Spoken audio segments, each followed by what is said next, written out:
You won't get auto captions if you record to the computer. That's right. That's right.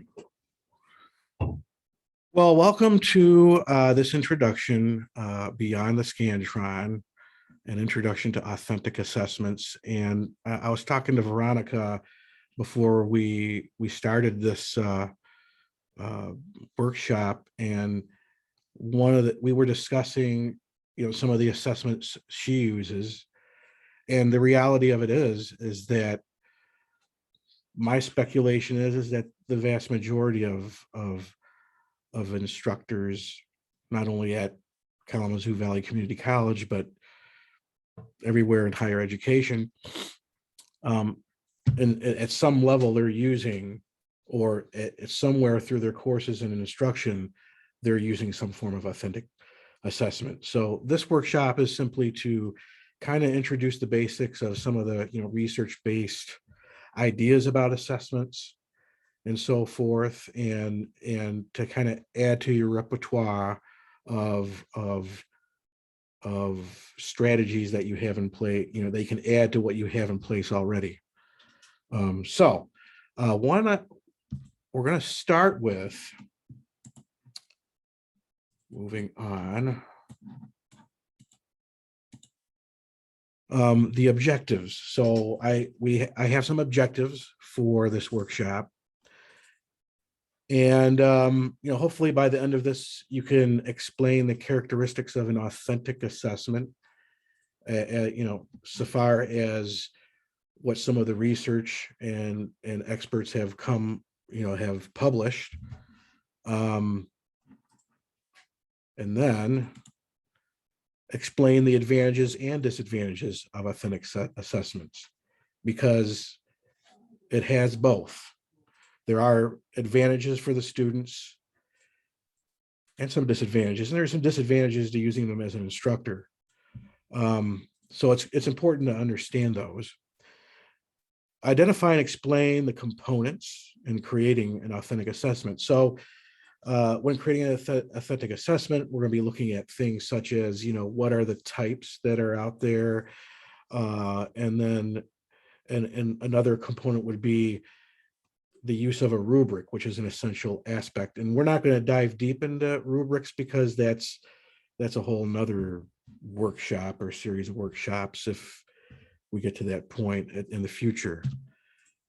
And finally, create an authentic assessment, which I'm not going to actually have you do.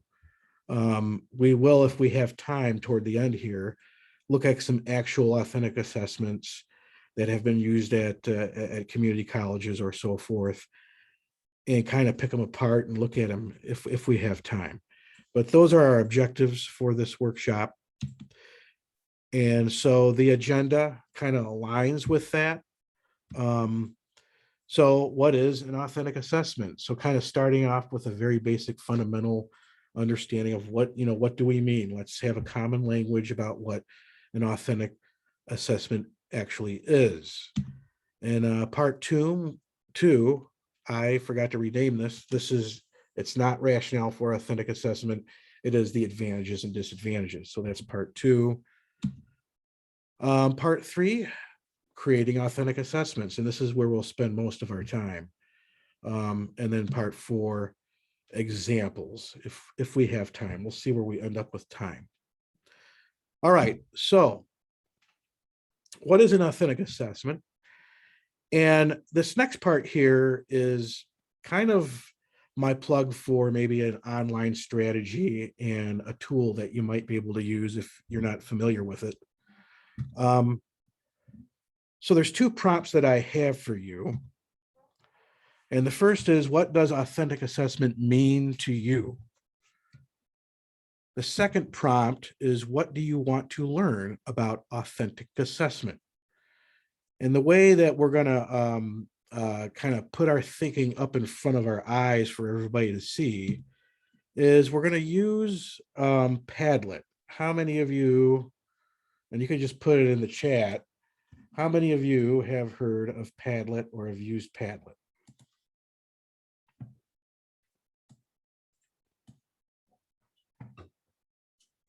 I see silence, so I'm going to say Haley has not. Molly has. Susan is not. All right, so we're going to look at Padlet. And whoa, I wasn't ready for that. I'm going to close that. And then I'm going to go back to this. So you're going to respond to the prompts in the Padlet. And then I'm gonna put the Padlet link. There we go, in here so that you can see the Padlet. I just got to copy this. Copy link address, and I'm going to put the link address in the chat. And you just simply click on the link, and it should take you to the same thing that you're seeing right here.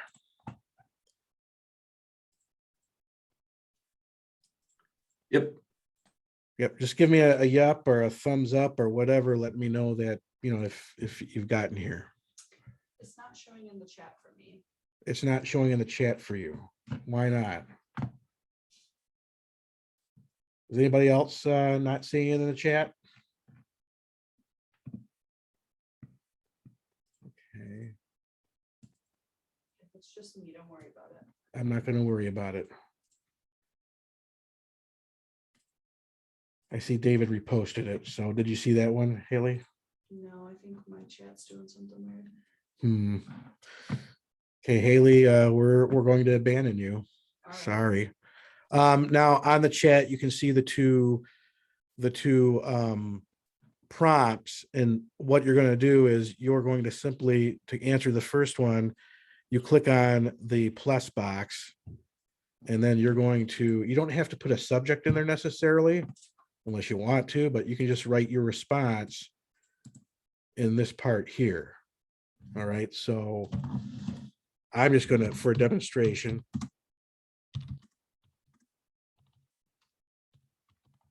this is my response, and I'm going to publish it, and it goes right here. So you can enter yours if you so desire. If you have a Padlet account, then it'll probably show your name. If not, it's just going to say anonymous, and that's fine. We're just interested in why I'm doing this is this is, you know, I found this to be a very handy tool in my teaching, especially during COVID times. And I've been able to, you know, even make it anonymous so that students can feel a little bit more braver about, you know, putting their thinking out there. So they get to share with one another.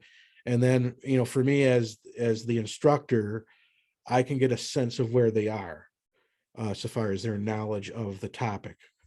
And there's different forms of the Padlet. So you can have a general wall where they're just their thinking pops up in a grid. I have it here where I have it organized. So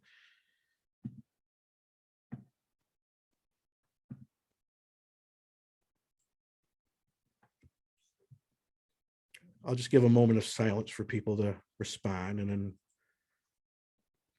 we'll move on.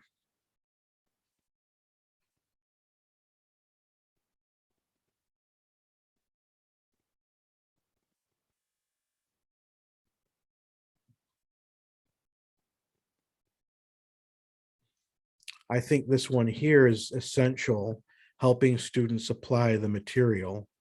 And that kind of touches upon the idea of authentic assessment. So you can keep on adding to the Padlet if you want, but we're going to go ahead and move on. I'm more. Sorry, David, I posted it says this is my response, and I'm not seeing anything, so I don't know what I did wrong, but. Well, that maybe it's not you, and it's the host of this wonderful workshop. I could try it again. Let me try Well, that. that's okay. Okay, I don't know what happened. We don't want to get caught up too much into that. Alright. If you're interested, I guess what I'd say is this: if you're interested in using Padlet this way yourself, because there is a free version of it, and you would like to learn more, please contact me. But you know, that's not really the point of this workshop. Okay. We'll just move on. I don't want it to be too much of a distraction. So I'm going to go back here, and I'm going to go to full view here. So anyways, we all have, I mean, you're instructors, or if you're in education, then you already have an idea of what you think, because you've heard the term authentic assessment. So it's nothing new. All right, so moving on. That's my reminder there. Okay, so looking at what some of the experts have said, or some of the people that have led the field in education so far as assessment and then formulating this idea of authentic assessment, I'm just going to share like 3 different individuals and how they've defined it. So Grant Wiggins wrote probably one of the more commonly referred to books, Educative Assessments, name of the book, and he writes that the aim of assessment is primarily to educate and improve student performance, not merely to audit it. So in his mind, what he's saying is that it has to actually be an instrument of instruction as well, to continue the student's education. So that's his position, and he comes up with this idea of authentic assessment. John Mueller is he's an educational psychology professor out of Illinois, and he defines authentic assessment as a form of assessment in which students are asked to perform real world tasks, and that's going to be a common theme, that demonstrate meaningful application of essential knowledge and skills. So meaningful application, real world task, or at least something that's analogous to that. And then finally, Richard J. Stiggins, he defines it as authentic assessment. Assessments call upon the examinee to demonstrate specific skills and competencies, that is, to apply the skills and knowledge that they have mastered. So this is about making, having to analyze, having to take that knowledge and actually apply it in some way, beyond just merely demonstrating that I remember the definition of this concept or term. All right, and we're going to skip that part. So Grant Wiggins, what he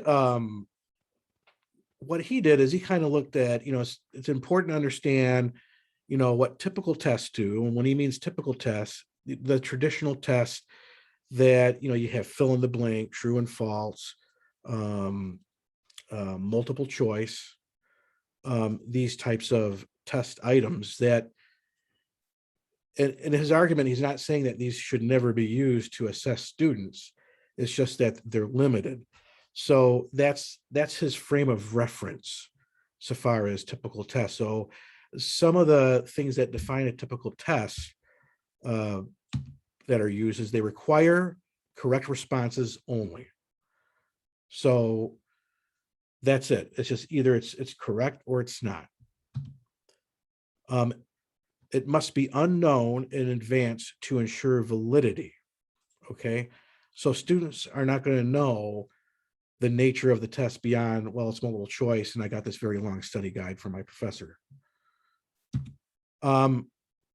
They are disconnected from the realistic context and realistic constraints. And what he means by that is that if you're in the field as a scientist, or if you're in the garage as a mechanic, et cetera, multiple choice questions are not how you're demonstrating that you're actually good at what you're doing. So that's what he means by that. So typical tests contain isolated items requiring use or recognition of known answers or skills. So it's not a situation. So for an example, for a mechanic, they got to troubleshoot the car. There's something wrong with the car and they have to troubleshoot it. And they have to go beyond just being able to answer questions with multiple choice options. Typical tests are typically one shot. They depend highly on technical correlations and are simplified so as to be easy to score reliably. And that's not to say that's not a wrong thing. We still have to assess student knowledge. But the fact of the matter is that there are some issues when it comes to multiple choice. There's a limitation as to how much you can depend on that that answer in the multiple choice test as being a true reflection of the student's mastery of the skills and knowledge, right? Because it could have been a guess. You don't know for 100%.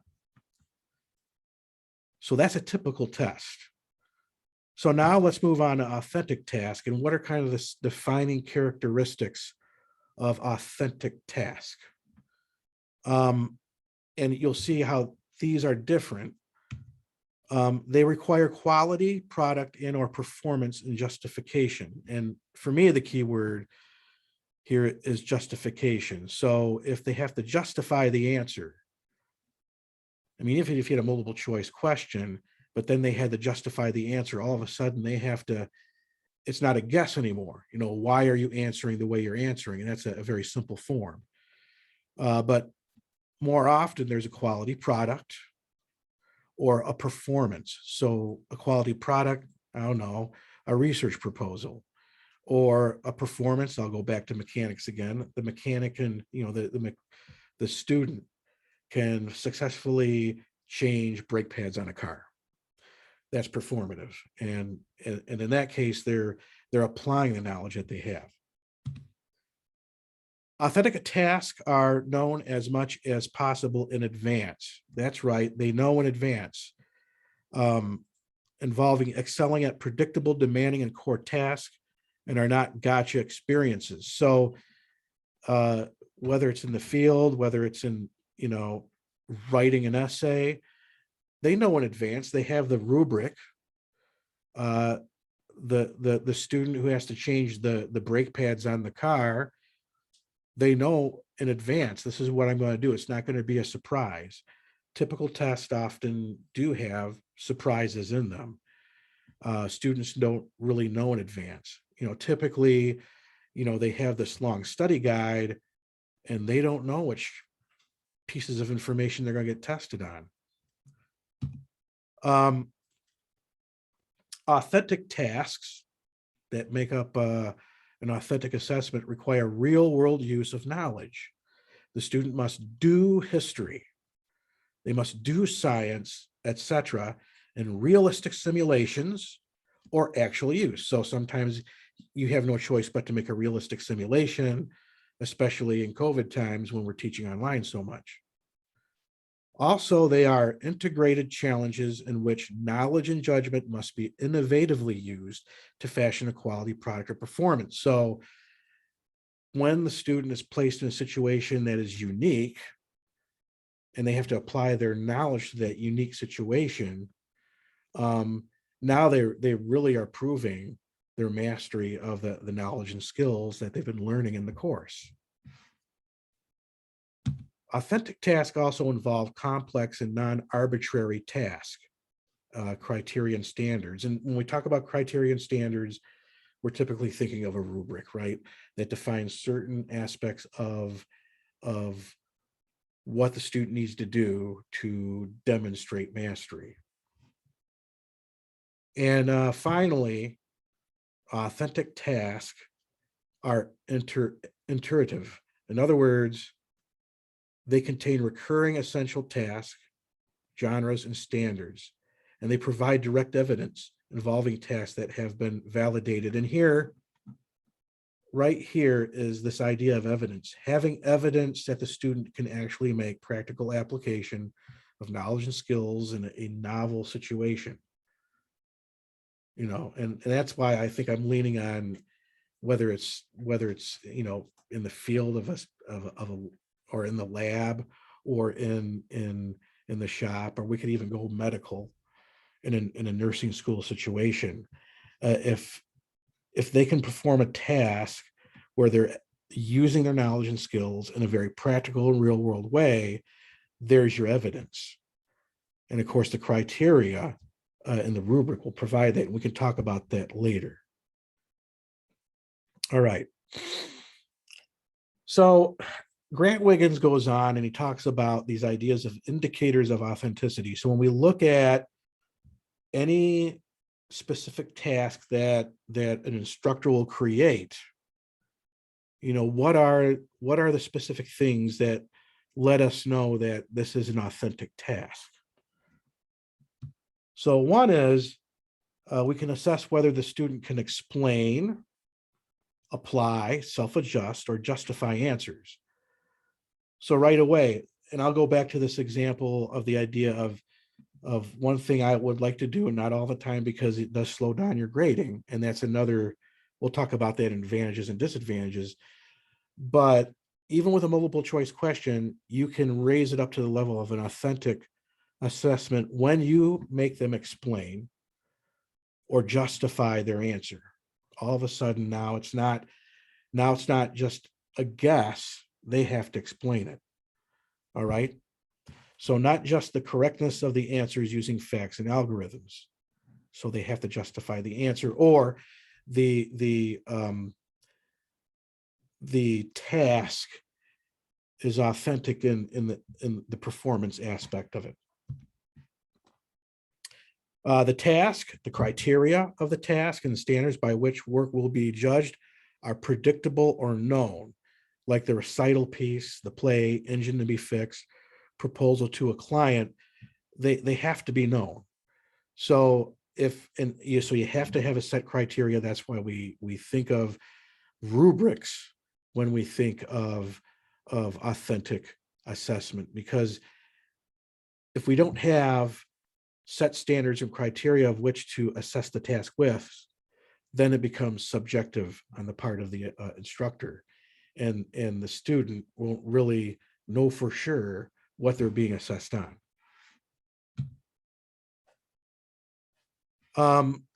The task is a challenge and a set of constraints that are authentic are likely to be encountered by professional, citizen, or consumer. So I think it's really belaboring this point of to the extent that it's possible, the task has to be a real world situation or a simulation thereof. Okay. Additionally, the task is multifaceted and non-routine. Okay, so the knowledge they have, but now they're using it in a novel or a new situation, even if there's a right answer. It thus requires problem clarification, trial and error, adjustments, adapting to the case or facts at hand, etc. And so a lot of times with an authentic assessment, it's not a one and done situation. It's okay, I'm gonna assess what you've done, and I'm gonna give you feedback, and you're gonna go back and you're gonna think about what you did. And so there's opportunities for revision based on feedback. And that gets back to what Wiggins has been saying, which is that the assessment has to go beyond just being a mere audit of information that the student knows, but actually as an instrument of instruction and learning. All right, the task, another indicator of authenticity is that the task involves important aspects of performance and or challenges of the field of study, not the easily scored, not the easily scored, and it does not sacrifice validity for reliability. And what we mean by that is that with your traditional or typical assessment,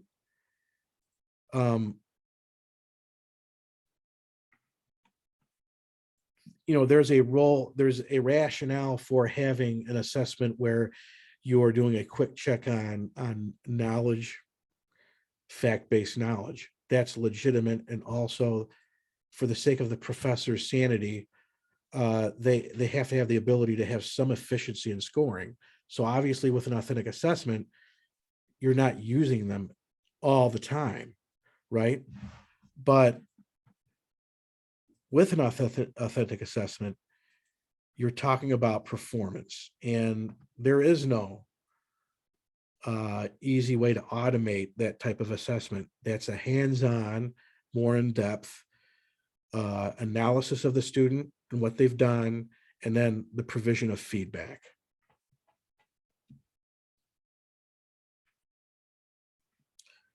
So the work, the assignment, the task is designed to reveal whether the student has achieved real versus pseudo mastery.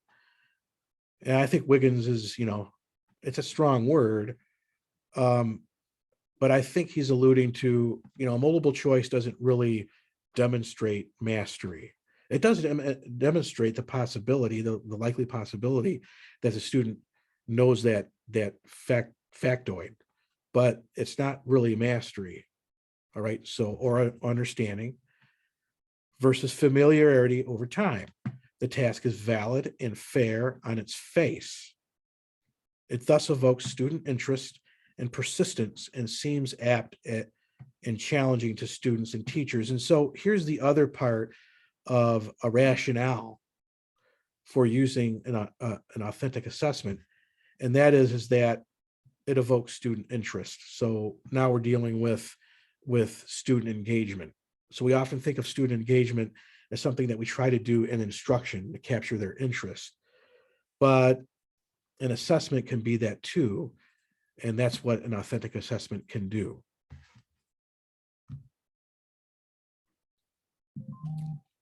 Finally, the assessment is designed not merely to audit performance, but to improve future performance.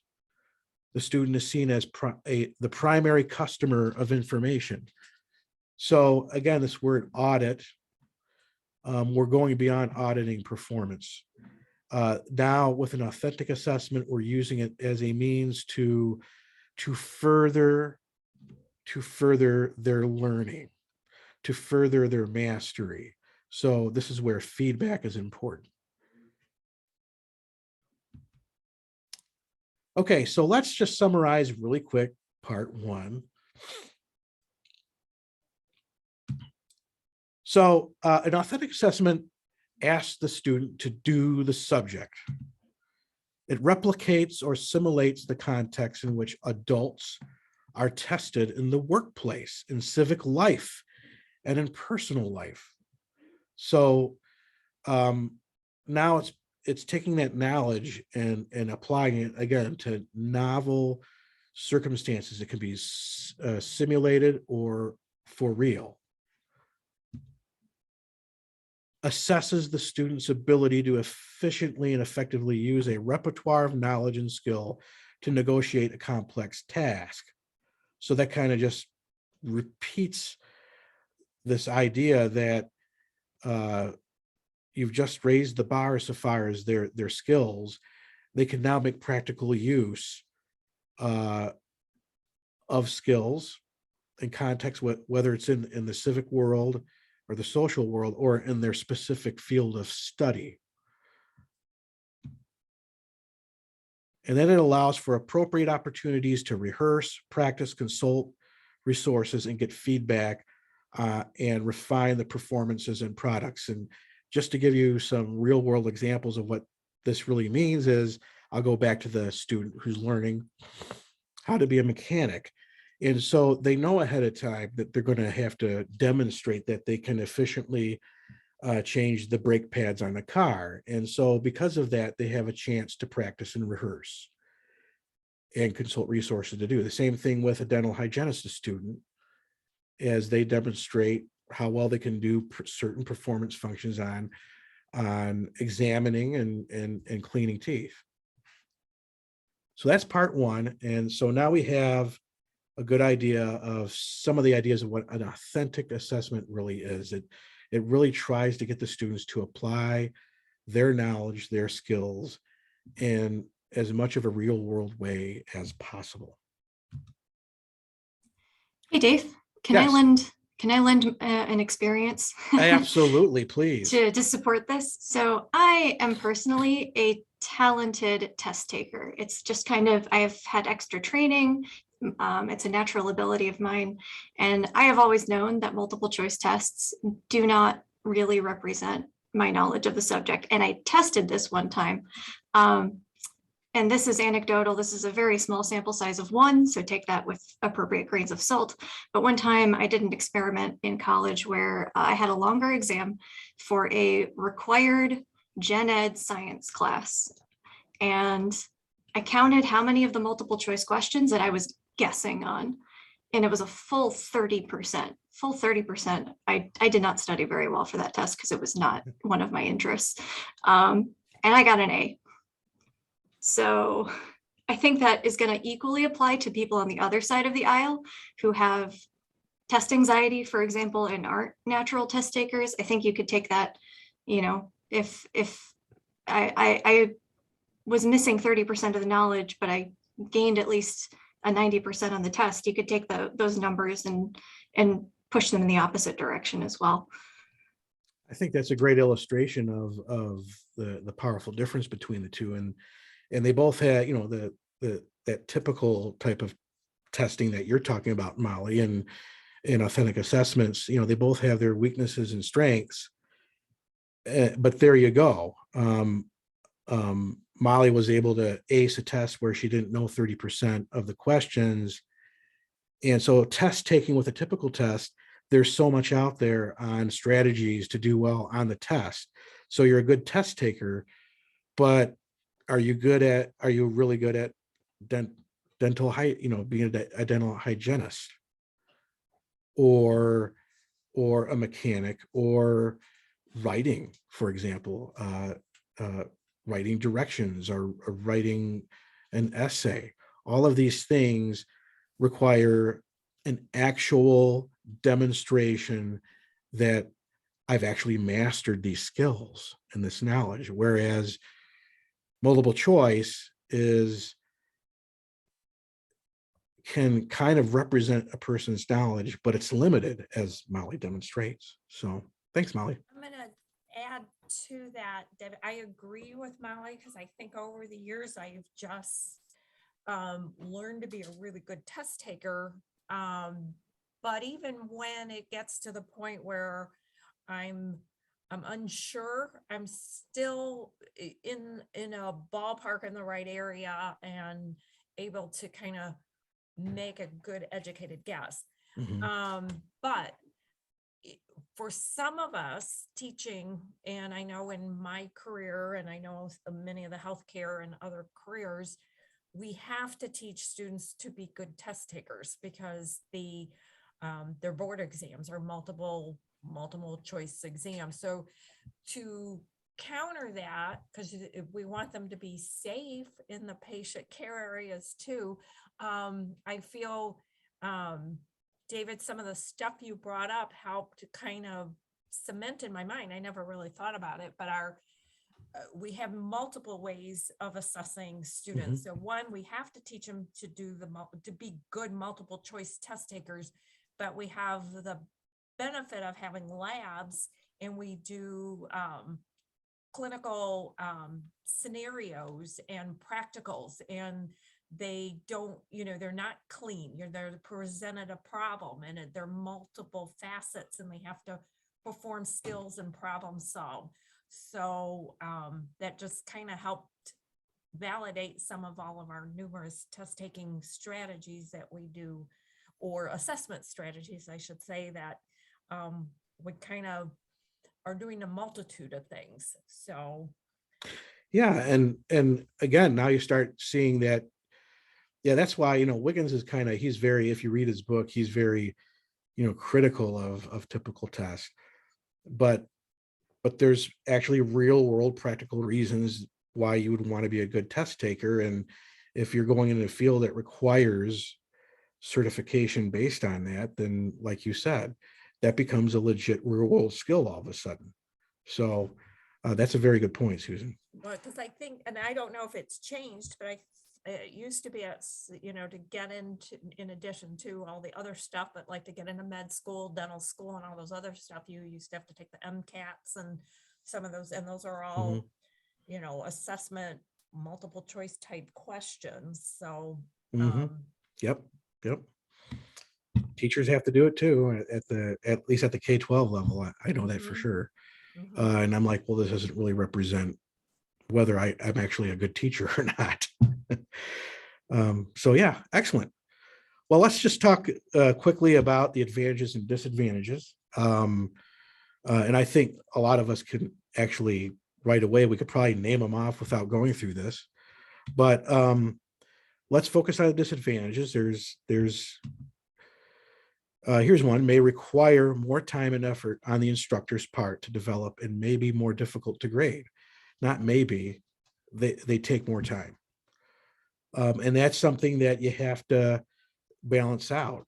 In an ideal, perfect utopian world, universe, if you will, then we could have the time to give students nothing but these types of tests and or assessments, and then give them lots of quality feedback, but that's just not feasible. So it's a balancing act. And so the question is, how often should I do this?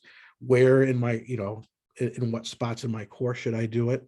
So that's really the question. And so that is a disadvantage. For the students, and authentic assessments typically take longer to complete than an average quiz or test. And, some, if they're approximate like a project or something, definitely so, right?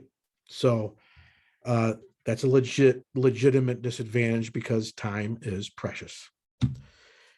And finally, the validity of the authentic assessment methods is affected by the absence of a standardized evaluation benchmark. And this is where we get to this emphasis on a rubric.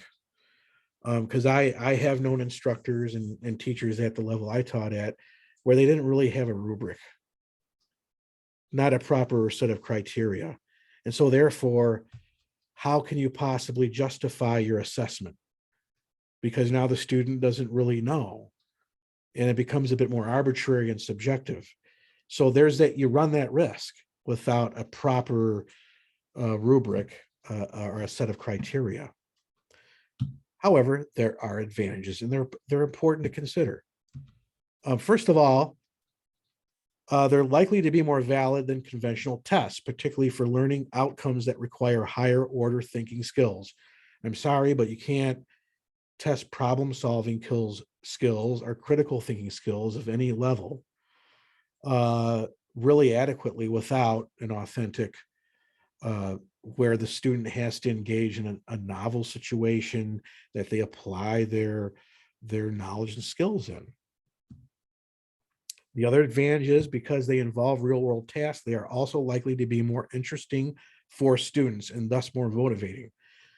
It's going to be a lot more motivating for a student to kind of go in there and apply their knowledge to a novel situation than sit down and have this anxiety about whether I'm going to pass this test where I don't know what questions are going to be on there. And I don't know if I've studied the right things or not. And then finally, they can provide more specific and usable information about what students have succeeded in learning, as well as what they have not learned. You're kind of in the dark a little bit with a multiple choice test because they could have guessed, like Molly. That teacher could have looked at that and said, well, she's a really good student. She learned so much. Well, no, 30% of it, she didn't. So, okay, moving on, part 3, creating authentic assessments. I'm keeping an eye on the time. Okay, authentic assessments from scratch. In an ideal world, and who creates authentic assessments from scratch, I'm not sure. And here's why I say that. In order to do that, you have to really engage in an idea called backwards design, which means you're starting from creating your course from scratch. Because in order to do that, you have to identify what students should know and what should they should be able to do. So you're identifying your objectives and your outcomes right from the beginning, and you're starting from there. And then from there, now you're going to identify and construct the authentic tasks that will engage students in demonstrating their level of mastery of the objectives.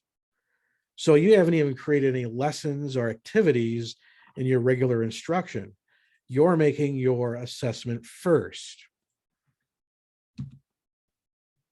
And then after that, you create lesson activities that engage students constructing targeted knowledge and skills that align with the assessment, which align with your objectives. So that's in this idyllic world. Let's go to when your course already exists. And I think this is the reality that all instructors live in. It's Rome wasn't built in a day, and you're doing more, you're remodeling than you're creating something brand spanking new. So this is what the real world looks like, right?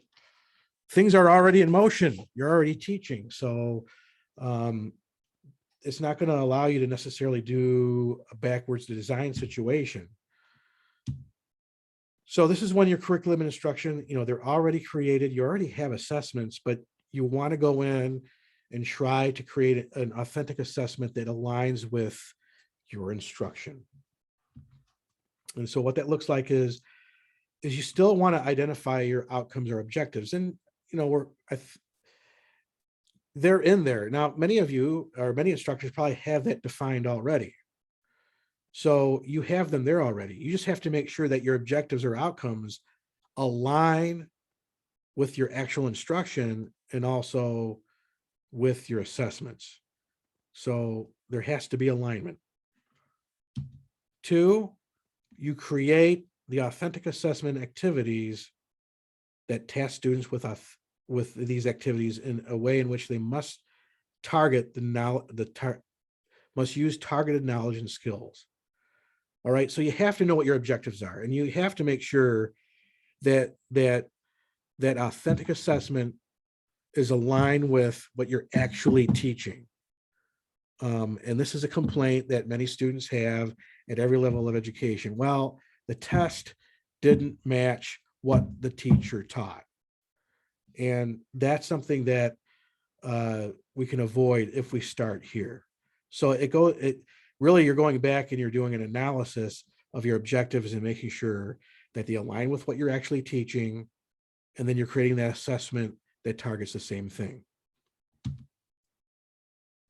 And of course, I just belabored the idea of alignment. So moving on. So that's the real world. I think that's more realistic when we think of trying to create authentic assessments for our courses. So characteristics of an authentic task. Again, we're kind of looking at the differences between traditional task and authentic task. For a traditional task, students select a response. We think multiple choice, or we think true or false, or fill in the blank with the word bank provided. In an authentic assessment, they're performing a task. A traditional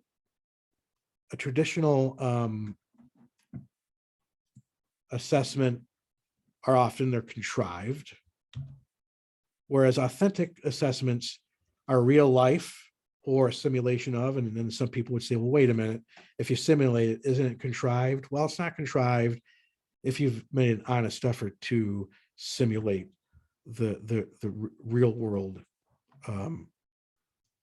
situation. Traditional assessments rely on recall and recognition, whereas authentic assessments actually ask students to use their knowledge of facts and the skills to construct and apply all of that. Traditional assessments tend to be teacher structured. In other words, it makes it easier on the teacher, not that that's a wrong thing, but they're teacher centered, whereas authentic are student centered. And so it engages the student, and it's a more realistic assessment of how they apply knowledge. Traditional assessments tend to provide indirect evidence. Again, Molly provided a great example. You really don't know for sure if Molly knew this question or that question. 30% of it she guessed or made an educated guess, but that's still not what you want, what you're trying to figure out as a teacher. Whereas authentic assessment provides you direct evidence. So those are some significant characteristics between the two.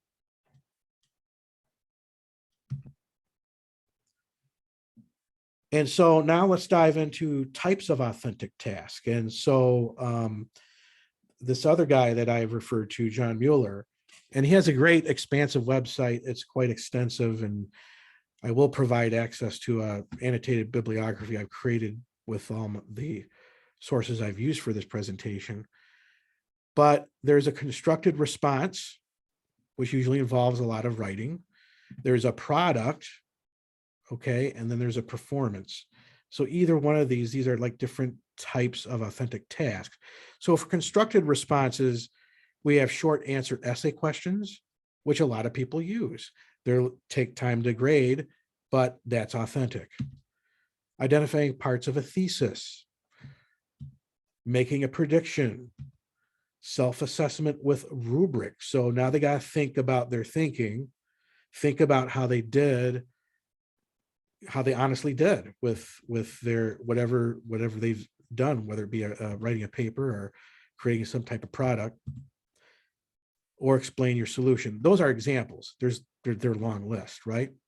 Moving on to product, that's another type of authentic task. Some examples are essays, stories, or poems, research reports, literary analysis, design of an experiment, data analysis. So you're creating something real. And then there are performative tasks, conducting an experiment, oral presentations, teaching, explaining. So if you have to teach or explain something to the class or to a hypothetical class, then now you're demonstrating a greater understanding of the field in which you are engaged in. Mechanical repair, and even short documentary. And, the modes to which they use to accomplish these things, especially with the product, whether it be Google Slides or PowerPoint or a podcast or a short documentary, so forth. There's lots of options.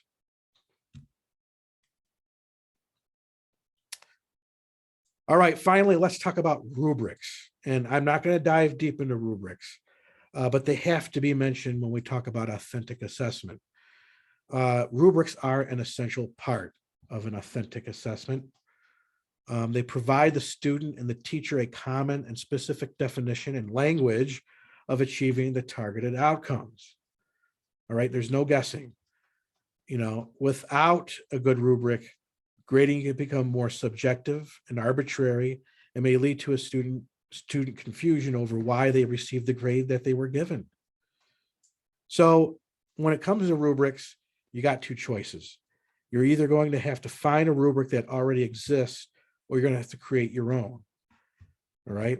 And what I would say is that, in my personal practice, but a lot of instructors, and I know you've probably done this yourself, you go out and find a rubric that is the closest approximation to the performance task or the construction task or the product task, and you might tweak it so that you're sure that it aligns with the objectives of the course. But that's the importance of rubrics. All right, we're at a 10:51. And I thought maybe I could go quickly through, and we need to choose. We're not going to do all of these, but I have some that I found online of actual things that instructors have used. And so there's this diet analysis case study There's a poetry rubric. There's an art of writing to video, which is journalism, comes from a journalism course, and a demonstration assignment in social psychology. Does anybody have a preference? Any votes on, you can put it in the chat if you want.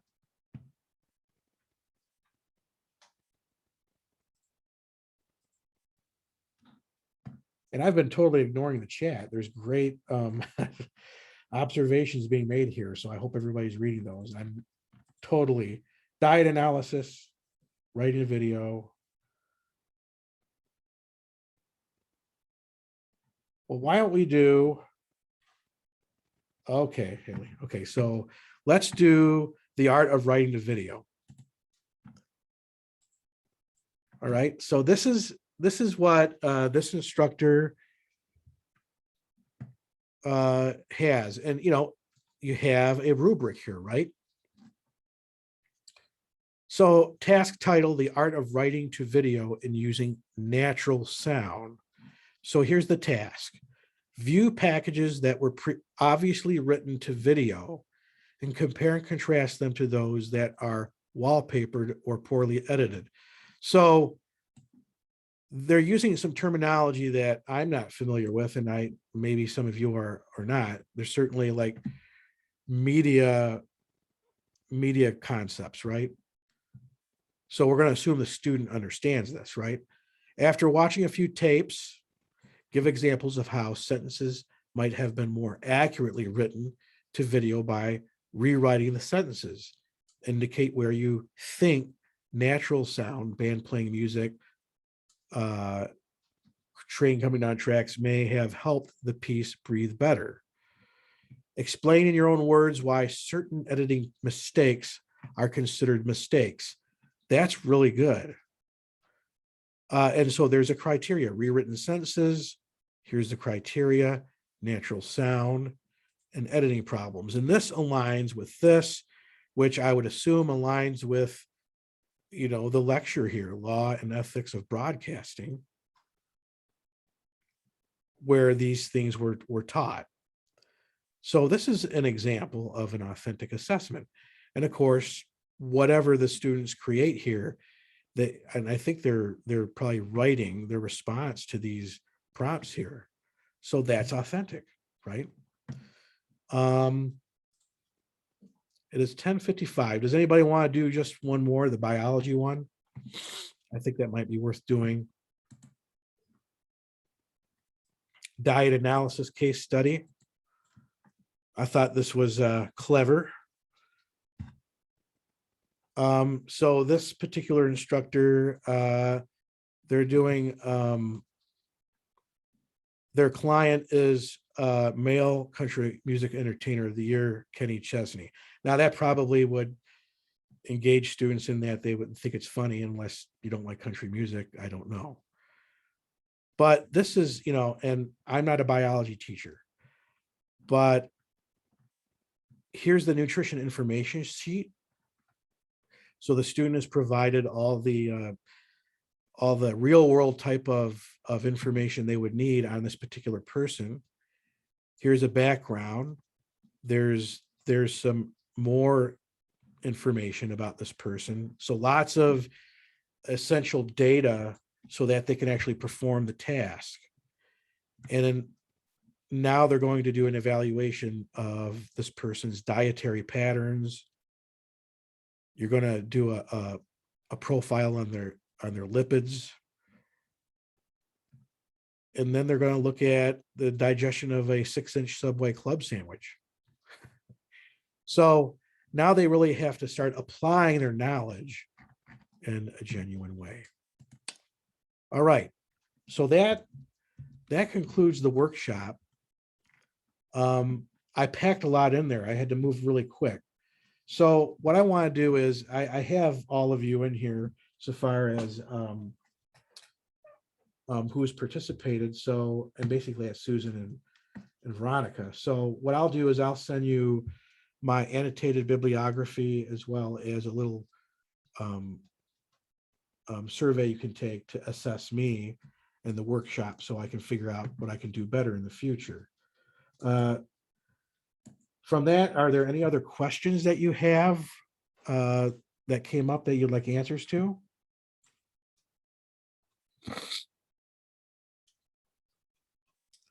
I'll take that as no, you did a great job, Dave. I'm totally satisfied with what you've done.